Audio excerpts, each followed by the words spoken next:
नमस्कार मित्रांनो, इन्व्हेस्टमेंट माहिती यूट्यूब चॅनलवर तुमच्या सगळ्यांचे स्वागत आहे. तर मित्रांनो, आजच्या व्हिडिओमध्ये आपण मल्टिपल शेअरच्या लेटेस्ट अपडेट आणि लेटेस्ट न्यूजबद्दल बोलणार आहोत. तर चला व्हिडिओ स्टार्ट करूया. तर सगळ्यात पहिले बोलूया इस्कॉर्ट्स कुबोटा लिमिटेडबद्दल. तर मित्रांनो, Escorts Kubota tractors sales rise 17.9% in November. तर चला अपडेटला डिटेलमध्ये समजून घेऊया. तर मित्रांनो, इस्कॉर्ट्स कुबोटा लिमिटेड या कंपनीने आपल्या नोव्हेंबर 2025 या महिन्याचा सेल्सचा डेटा डिस्क्लोज केला आहे. तर मित्रांनो, या कंपनीची नोव्हेंबर 2025 या महिन्यामध्ये tractors sale year on year बेसिसवर 17.9%ने वाढून नोव्हेंबर 25 मध्ये झाली आहे 10,580 ट्रॅक्टर्सची, जे एका वर्षाआधी म्हणजे नोव्हेंबर 2024 मध्ये होती 8,974 युनिट्सची. आणि मित्रांनो, याच अपडेटमुळे आज इस्कॉर्ट्स कुबोटा लिमिटेड ही कंपनी फोकसमध्ये होती. चला आता बोलूया महाराष्ट्र सीमलेस लिमिटेड बद्दल. तर मित्रांनो, महाराष्ट्र सीमलेस रिसीव ₹217 कोटी ONGC order for seamless pipes. तर चला अपडेटला डिटेलमध्ये समजून घेऊया. तर मित्रांनो, महाराष्ट्र सीमलेस लिमिटेड या कंपनीला ONGC म्हणजे oil and natural gas corporation limited कडून ऑर्डर मिळाला आहे 217 कोटी रुपयांचा. ONGCच्या ऑइल अँड गॅस ऑपरेशन्ससाठी सीमलेस पाईप्स सप्लाय करण्यासाठी महाराष्ट्र सीमलेस लिमिटेडला हा 217 कोटीचा ऑर्डर मिळाला आहे. आणि याच अपडेटमुळे महाराष्ट्र सीमलेस लिमिटेड ही कंपनी फोकसमध्ये आलेली आहे. चला आता बोलूया ब्रिगेड एंटरप्राइजेस लिमिटेड बद्दल. तर मित्रांनो, Brigade Enterprises sign joint development agreement for ₹800 कोटी हैदराबाद प्रोजेक्ट. तर चला अपडेटला डिटेलमध्ये समजून घेऊया. तर मित्रांनो, ब्रिगेड एंटरप्राइजेस लिमिटेड या कंपनीने joint development agreement land owner सोबत केला आहे. कशासाठी? हैदराबाद येथे प्रीमियम रेसिडेन्शियल प्रोजेक्ट डेव्हलप करण्यासाठी. आणि मित्रांनो, अशी अपेक्षा आहे की यामधून रेव्हेन्यू जनरेट होईल 800 कोटी रुपयांपेक्षाही जास्तीचा. आणि याच अपडेटमुळे ब्रिगेड एंटरप्राइजेस लिमिटेड ही कंपनी फोकसमध्ये आलेली आहे. चला आता बोलूया NCC लिमिटेड बद्दल.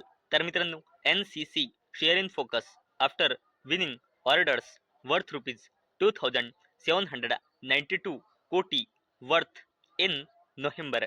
तर चला अपडेटला डिटेलमध्ये समजून घेऊया. तर मित्रांनो, NCC लिमिटेड या कंपनीला नोव्हेंबर 2025 या पूर्ण महिन्यामध्ये टोटल 2,792.43 कोटी रुपयांचे ऑर्डर मिळाले आहे बिल्डिंग्स, वॉटर अँड ट्रान्सपोर्टेशन या डिव्हिजन मध्ये. आणि मित्रांनो, याच अपडेटमुळे NCC लिमिटेड ही कंपनी देखील फोकसमध्ये आलेली आहे. बोलूया Sterling and Wilson Renewable Energy Limited बद्दल.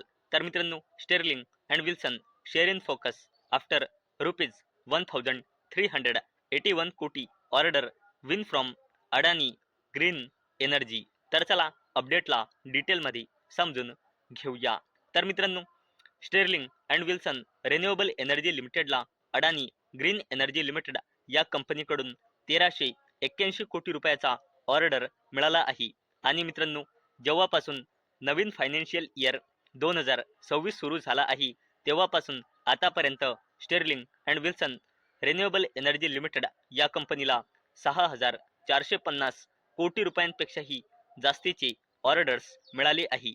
आणि याच अपडेटमुळे Sterling and Wilson Renewable Energy Limited ही कंपनी देखील फोकसमध्ये होती. मित्रांनो, हिंदुस्तान युनिलिव्हर लिमिटेड या कंपनीमधून त्या कंपनीची आईस्क्रीम बिझनेस करणारी company Kwality Wall's India Limited ही कंपनी डिमर्जर होऊन वेगळ्या प्रकारे लिस्ट होणार आहे. आणि मित्रांनो, आता अपडेट येत आहे की हिंदुस्तान युनिलिव्हर लिमिटेड या कंपनीची आईस्क्रीम बिझनेस करणारी कंपनी जे डिमर्जर होणार आहे क्वालिटी वॉल्स इंडिया लिमिटेड ही कंपनी निफ्टी 50 मध्ये ॲड होणार आहे. केव्हापासून? 5 डिसेंबर 2025 पासून हिंदुस्तान युनिलिव्हर लिमिटेड या कंपनीमधून डिमर्जर झाल्यानंतर ही कंपनी निफ्टी 50 मध्ये ॲड होणार आहे आणि याच अपडेटमुळे हिंदुस्तान युनिलिव्हर लिमिटेड ही कंपनी देखील याच अपडेटमुळे फोकसमध्ये होती. चला आता बोलूया गोदरेज प्रॉपर्टीज लिमिटेड बद्दल. तर मित्रांनो, Godrej properties emerges highest bidder for Hyderabad land parcel with ₹4150 कोटी रेव्हेन्यू पोटेन्शियल. तर चला अपडेटला डिटेलमध्ये समजून घेऊया. तर मित्रांनो, Mumbai base real estate company Godrej properties limited या कंपनीने हैदराबादमध्ये या लोकेशनवर 5 एकर लँड ॲक्वायर केला आहे आणि मित्रांनो, इथे कंपनी आपले प्रीमियम रेसिडेन्शियल प्रोजेक्ट डेव्हलप करणार आहे आणि मित्रांनो, अशी अपेक्षा आहे की इथून कंपनी रेव्हेन्यू जनरेट करू शकते 4150 कोटी रुपयांचे आणि मित्रांनो, याच अपडेटमुळे गोदरेज प्रॉपर्टीज लिमिटेड ही कंपनी देखील फोकसमध्ये होती.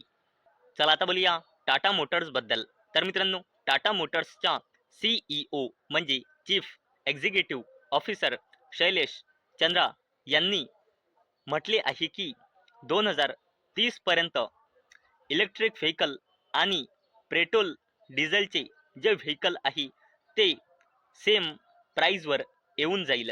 आणि मित्रांनो, करंटली जर आपण बघितले फ्युचर ओरिएंटेड बिझनेस म्हणजे इलेक्ट्रिक व्हेकलचा, तर जास्तीत जास्त ठिकाणावर मित्रांनो जे इलेक्ट्रिक व्हेकल चार्जिंग स्टेशन आहे ते अवेलेबल नाही आणि मित्रांनो, त्याचमुळे लोक खूप विचार करत आहे इलेक्ट्रिक व्हेकल परचेज करण्यासाठी.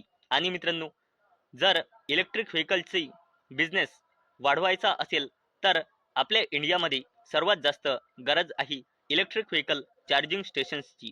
आणि मित्रांनो, याच अपडेटमुळे टाटा मोटर्स सुद्धा फोकसमध्ये आलेली आहे.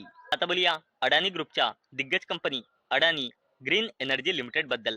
तर मित्रांनो, अडानी ग्रीन एनर्जी लिमिटेड या कंपनीने व्हेरियस स्टेप डाऊन सबसिडरी कंपन्याच्या थ्रू गुजरातच्या खावडा येथे 200 मेगावॅटचे पॉवर प्रोजेक्ट्स ऑपरेशनलाइज केले आहे. आणि मित्रांनो, यानंतर अडानी ग्रुपची दिग्गज कंपनी अडानी ग्रीन एनर्जी लिमिटेडची total operational renewable generation capacity वाढून झाली आहे 16,929.8 मेगावॅट. आणि जर आपण याला गिगावॅटमध्ये कन्वर्ट केले तर हे होते 16.9 गिगावॅट, म्हणजे जवळपास 17 गिगावॅट. आणि मित्रांनो, अडानी ग्रीनचा टार्गेट आहे या कॅपॅसिटीला 2030 पर्यंत वाढून 50 गिगावॅट करण्याचा. आणि मित्रांनो, याच अपडेटमुळे अडानी ग्रुपची दिग्गज company Adani Green Energy Limited ही कंपनी देखील फोकसमध्ये आलेली आहे. तर मित्रांनो, आजच्या व्हिडिओमध्ये आपण मल्टिपल शेअरचे लेटेस्ट अपडेट आणि लेटेस्ट न्यूज बघितले. आणि मित्रांनो, मला अपेक्षा आहे आजचा आपला व्हिडिओ तुम्हाला इन्फॉर्मेटिव्ह वाटला असेल. आणि मित्रांनो, जर तुम्हाला हा व्हिडिओ इन्फॉर्मेटिव्ह वाटला असेल तर या व्हिडिओला लाईक करा आणि चॅनलला सबस्क्राईब करा. आणि मित्रांनो, मी आधीच क्लिअर करून देत आहे की हा व्हिडिओ मी फक्त आणि फक्त एज्युकेशन पर्पजसाठी बनवला आहे. माझ्याकडून काहीही रेकमेंडेशन नाही की तुम्ही या स्टॉक्सना बाय करा, सेल करा किंवा होल्ड करा. तर चला भेटूया नेक्स्ट व्हिडिओमध्ये. तोपर्यंत टाटा, बाय बाय.